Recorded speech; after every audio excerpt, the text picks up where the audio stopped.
Greetings, you divine human beings. Welcome to Earth, if it is your planet of choice. Dorothy is a universal traveler. The star tetrahedron,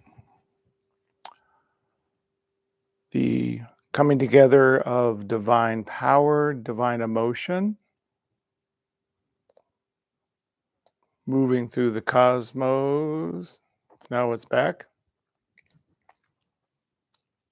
Power and love unified, which then opens a sacred doorway within the very middle, almost like a black hole, if you will, that exists at the very center of every galaxy. They say it exists at the center of an atom of all things that are star-based. And because we are star-based, we then have one within the heart chakra. And as we begin to develop the form of the star by the focusing of consciousness and light, it then opens the sacred doorway. We also began to work last session with creating the star tetrahedron within the head, within the area of the pineal gland.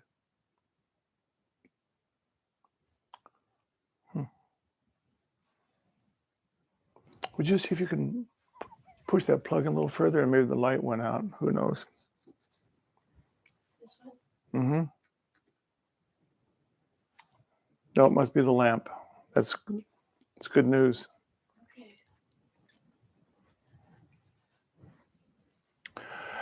And as we were creating the star tetrahedron within the area of the pineal gland, the brow chakra, we were creating it to stimulate an energy wave that emanates from the pineal gland called Amrit, which is able then to flow somewhat effortlessly through all systems of the body in a very almost like smoothing opening and allowing then the divine light to flow easier. And because the Amrit then carries some of the codes of perfection, it begins to work at a more physical level. The star tetrahedron at the heart, it works more with the open doorway back of the void where we then manifest and create. So this is the area of envisioning. What is it that I would choose to vision, to imagine?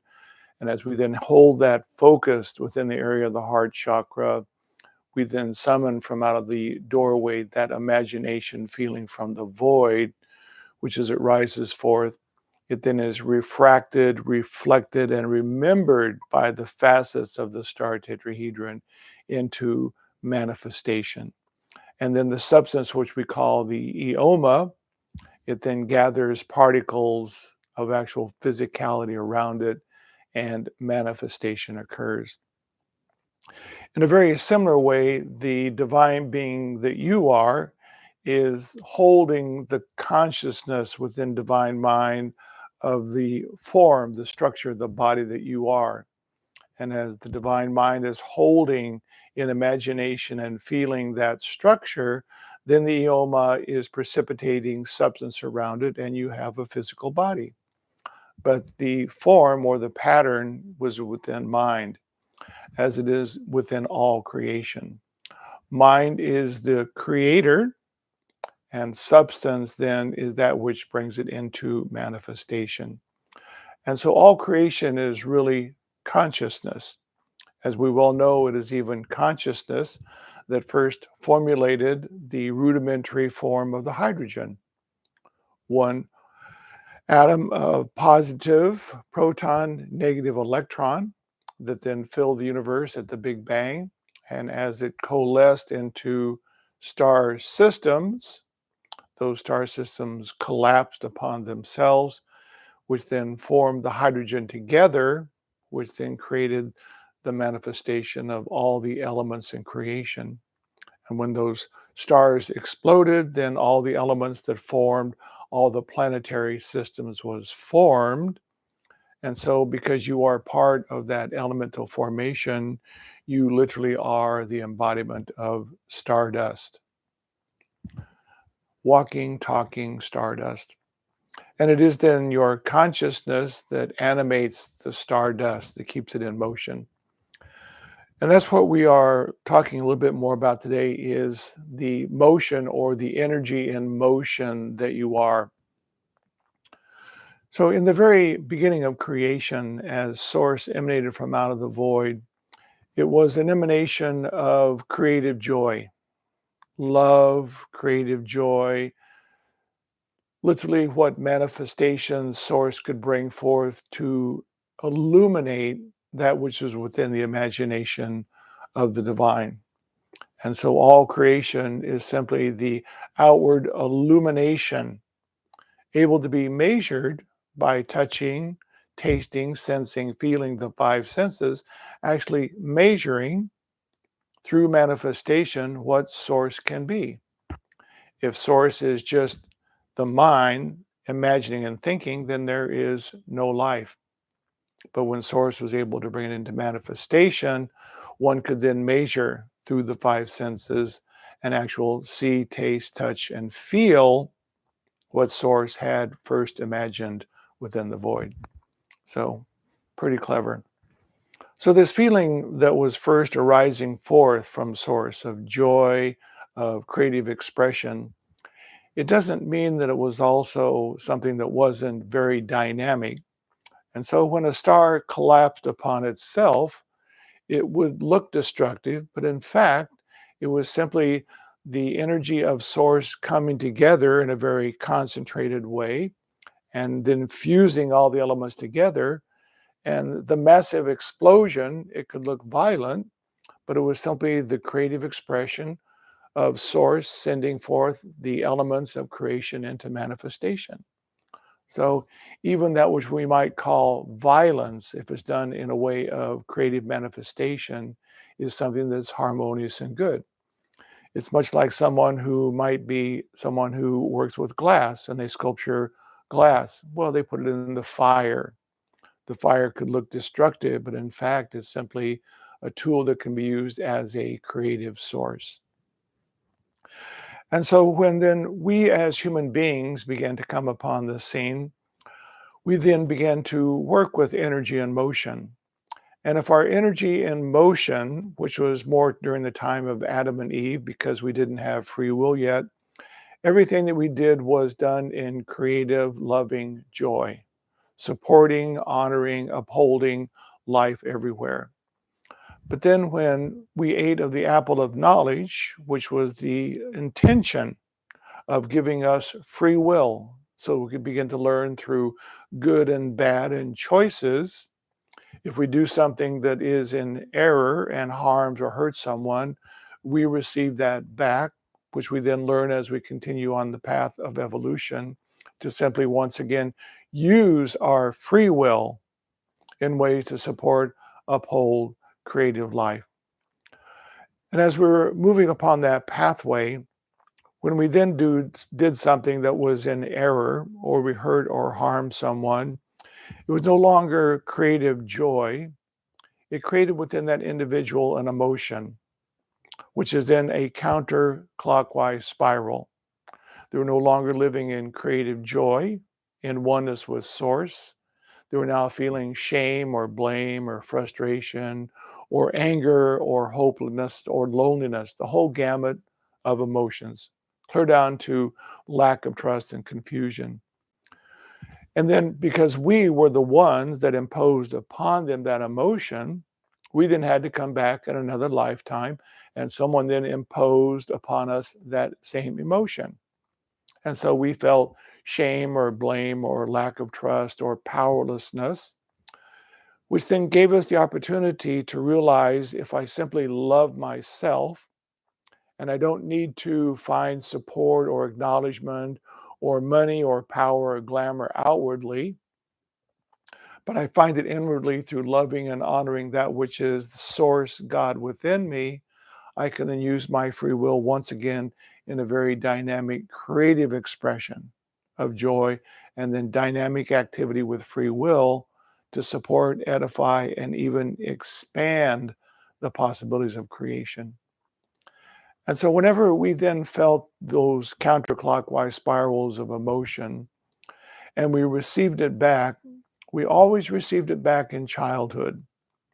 The reason being because from the time of conception to 7, as we have often talked about, the child has not yet developed the thinking mind. And so everything that happens within the family unit, the culture, the environment, the child simply takes it in and then feels that must be me. But it's simply our karma, both that which is the good that we have done, loving mother, as well as the negativity, abusive father. And so we receive back our karma. And then as we grow up, we have the ability then to release that karma by learning to love ourselves. Now, I worked with a couple of clients this last week that can kind of edify what I've been talking about here. The one individual was working within her athletics. And so, as an athlete, she went to college, was very dynamic, worked with many other athletes in the same profession, if you will, the same sport. But now, as a professional, met these individuals once again and could not quite understand why she was so angry today when she then worked with them together on the field when she was in college. And so there was anger coming up, and she thought that she was angry at them. And so she gave me a call, and I said, well, let's kind of examine this because we know that all anger and all emotion is simply a reflection of something that happened in childhood. So I took her on the journey to feel once again the emotion that she felt with these others, the anger, the frustration. And I asked her now, where does it live in your body? Because all emotion lives somewhere within our physical form. And as she said quietly and allowed her consciousness to settle within, she said, it feels like what's in the back of my heart. I said, that's exactly right. You feel that you are unloved and unaccepted. Now, you would like to believe it's these girls, but in fact, they are simply demonstrating by actions today what happened at an earlier time in your childhood. And so I said, now let's sit within that area of the body and imagine it's a door or a doorway. And you can now, as the soul, not through the personality, but the soul, as a golden being of light, you can go through a doorway and you are now back in a room. And within that room, as you sit quietly, you're going to quietly ask yourself, who's there? And if it's difficult to find who's there, you're simply going to ask the little girl. And so that's what she did.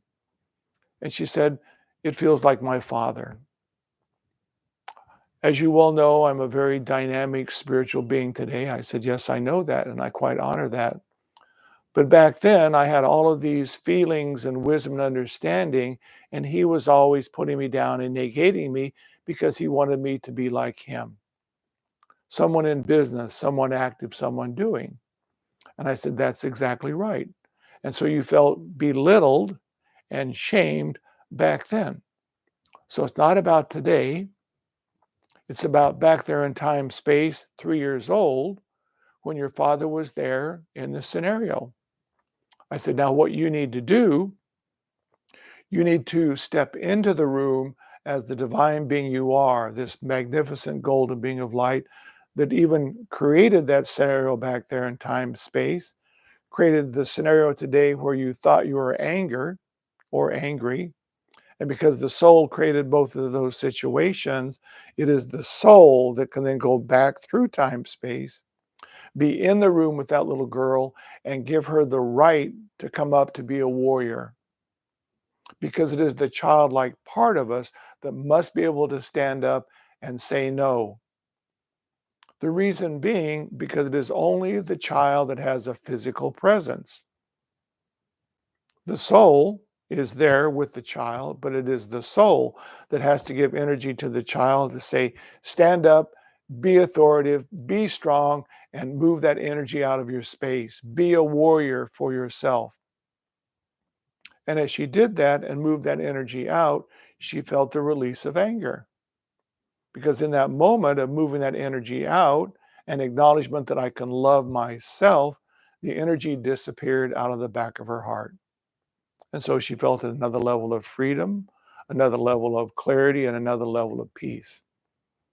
And so it's always emotion that we are picking up from childhood that is creating the circumstances that we're meeting today.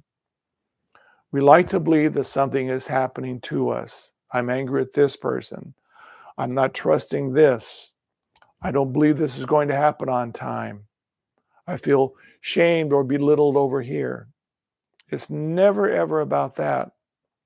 Those are simply moments that your soul is helping you co create to feel an energy of emotion, energy in motion. There was an error sometime back, time, space, that you can now go through that emotion, find yourself back there in time, space, and be the warrior, the childlike part that stands up to be free. Now, the other individual that I worked with felt lack of trust and worry. So, in this case, the individual was feeling that there was a lack of trust that funds would show up on time, worried about what was happening in the world. And because it is a very visceral thing, what's happening in the world, a lot of people can begin to realize, well, I think it's this, or I think it's that, or I'm worried about finance. But once again, whatever is playing upon this scene is simply the mind of Source putting on a disguise to teach you how to love yourself. Because when you love yourself, you're able to look through this incidents in the world, the things that you don't trust, and find within it, which is the light of Source behind all of it, simply awakening from another level of sleep back into life and light.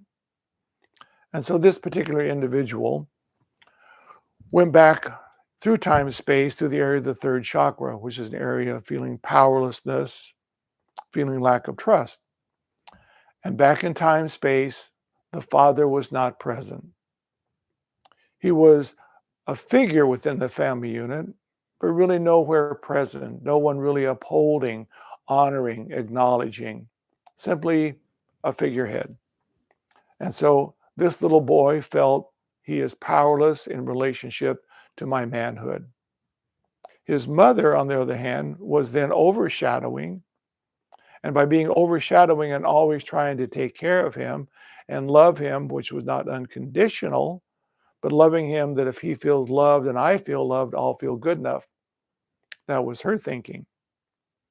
Because she kept creating him to feel powerless and not trust himself, he then grew up today to feel that I really can't trust things will flow on time. I can't trust that finances will be clear for me. And once again, projecting that energy out to meet it over and over again outwardly, to finally stop, to feel the emotion. Why do I keep feeling these emotions outwardly? Why is this scene playing over and over with the same emotion over and over? To finally be able to come back, drop into the body as the golden light, the soul you are.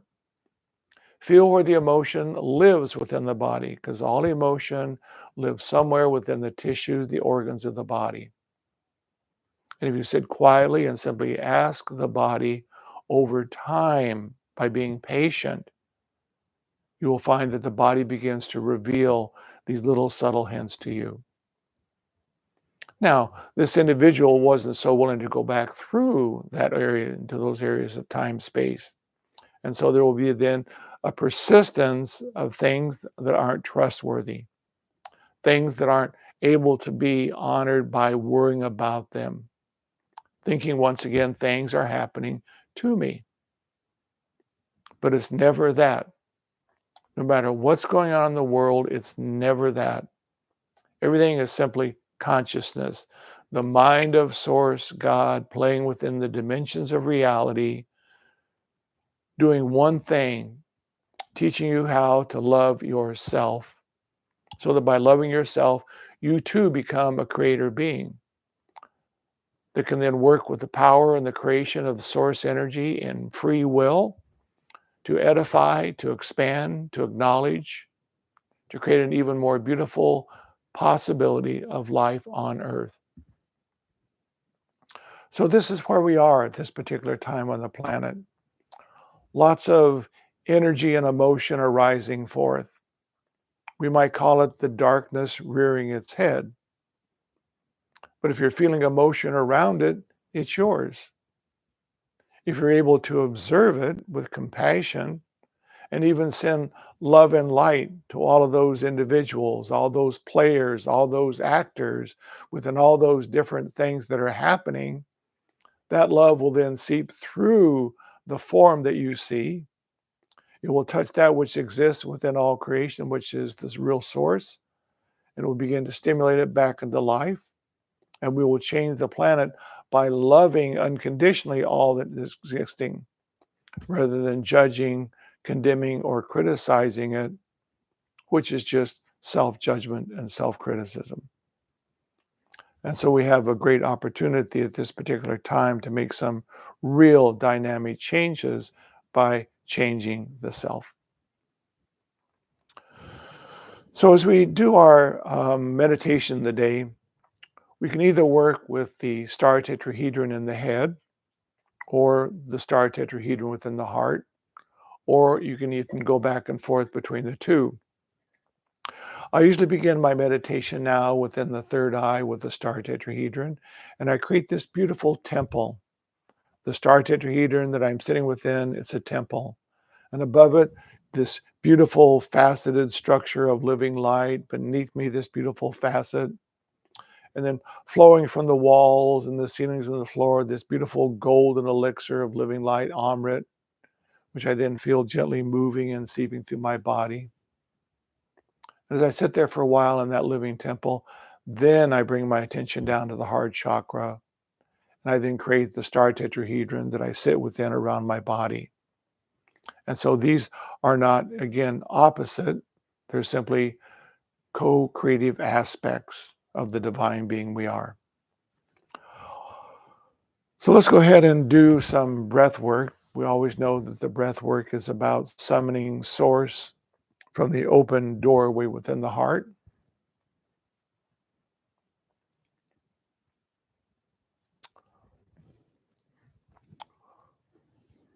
So let's go ahead and feel the body relaxing.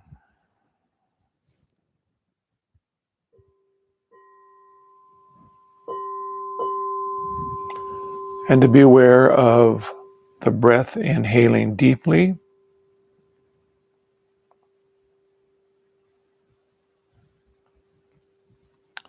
and with gentle exhale, sparkling, effervescent sunlight and peace.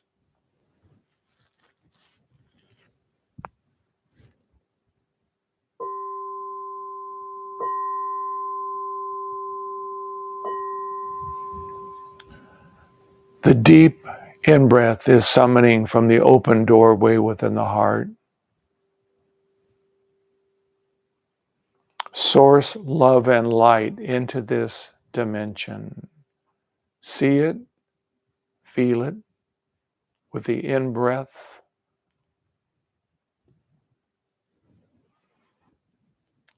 And out-breath becomes sparkling, golden sunlight and peace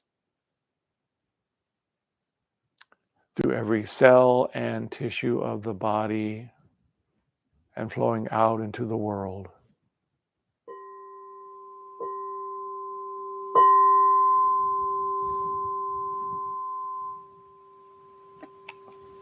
Holding attention upon breath, summoning from the open doorway, Source I Am,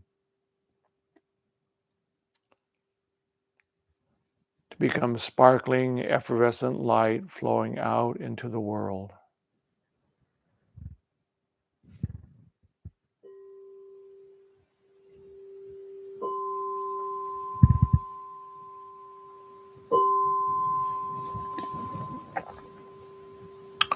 What we give attention to increases.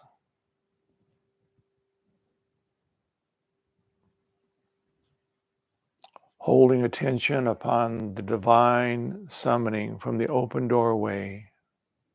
Source, God I am, into this dimension of light.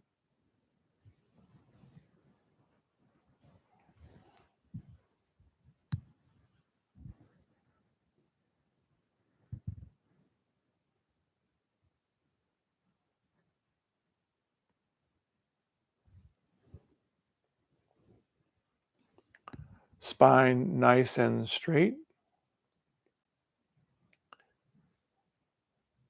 Even imagining there's a string at the top of the head that gently pulls the head up, elongating the spinal column that becomes a tube of golden living light.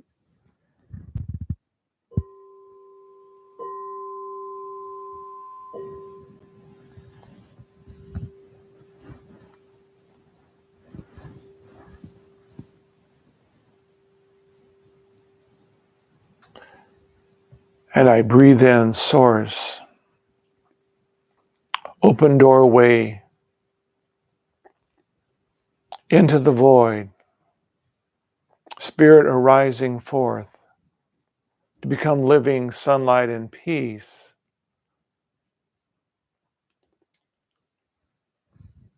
It is my attention and intention that creates reality.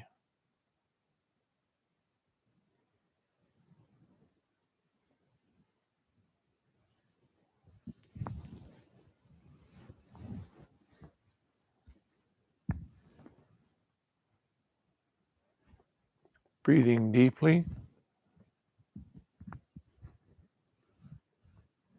summoning from the open doorway.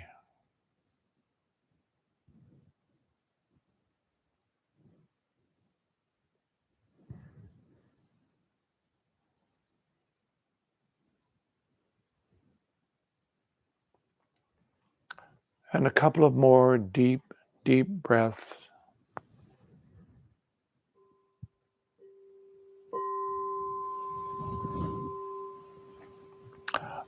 I am the light.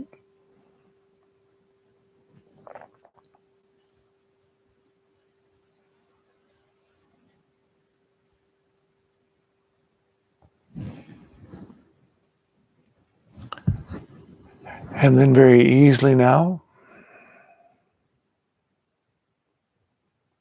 feeling peaceful and quiet,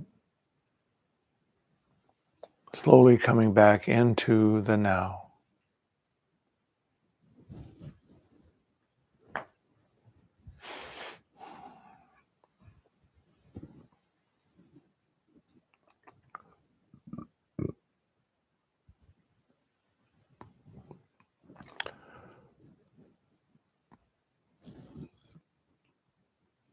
And so I will take you through the formulation of the star tetrahedron,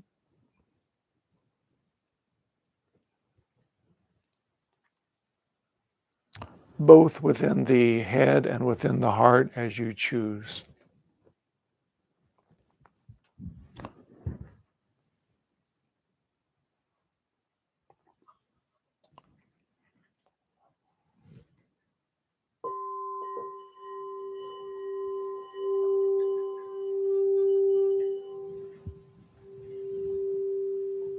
Once again, being aware of the breath, feel the body relaxing.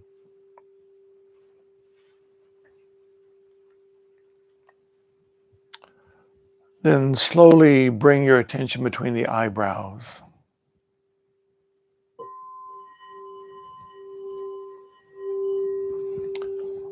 Imagining you could draw a line straight back,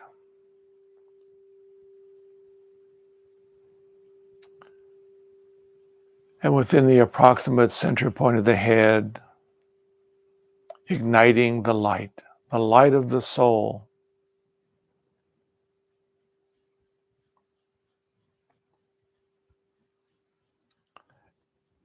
It is the light of the star tetrahedron within the head. Upper triangulation of divine power. Lower triangulation of divine feminine love. You are the soul that sits within this sacred temple.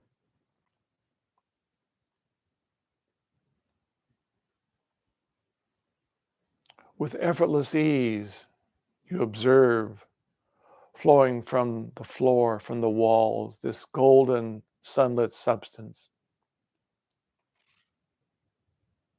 Amrit, the living elixir that flows from the pineal gland down in and through the body, soothing, awakening a new vibration within form.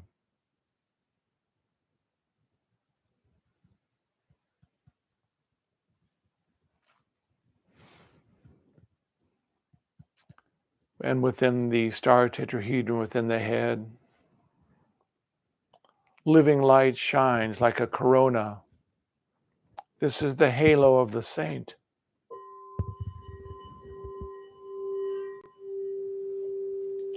I am the soul of living light, informing myself.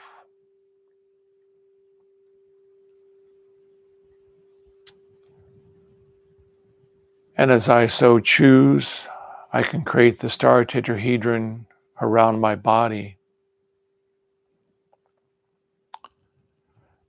And as the triangulations turn, it opens a sacred doorway within my heart into the void.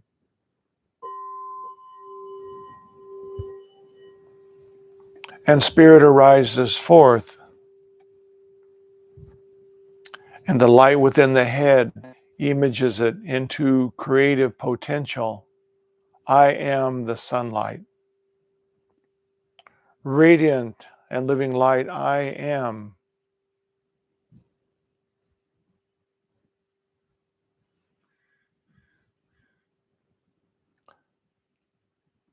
I will join with you, and we will create living light flowing out into the world.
And very easily now, slowly coming back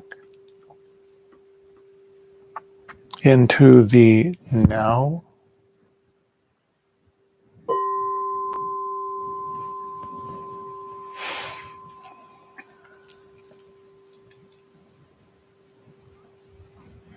So I would encourage you to play with both the star tetrahedron and the head as you sit within a living temple, seeing the facets above, below, and then as it is formulated and the light is ignited, the halo, you then come down to the heart and then continue to work with the star tetrahedron there.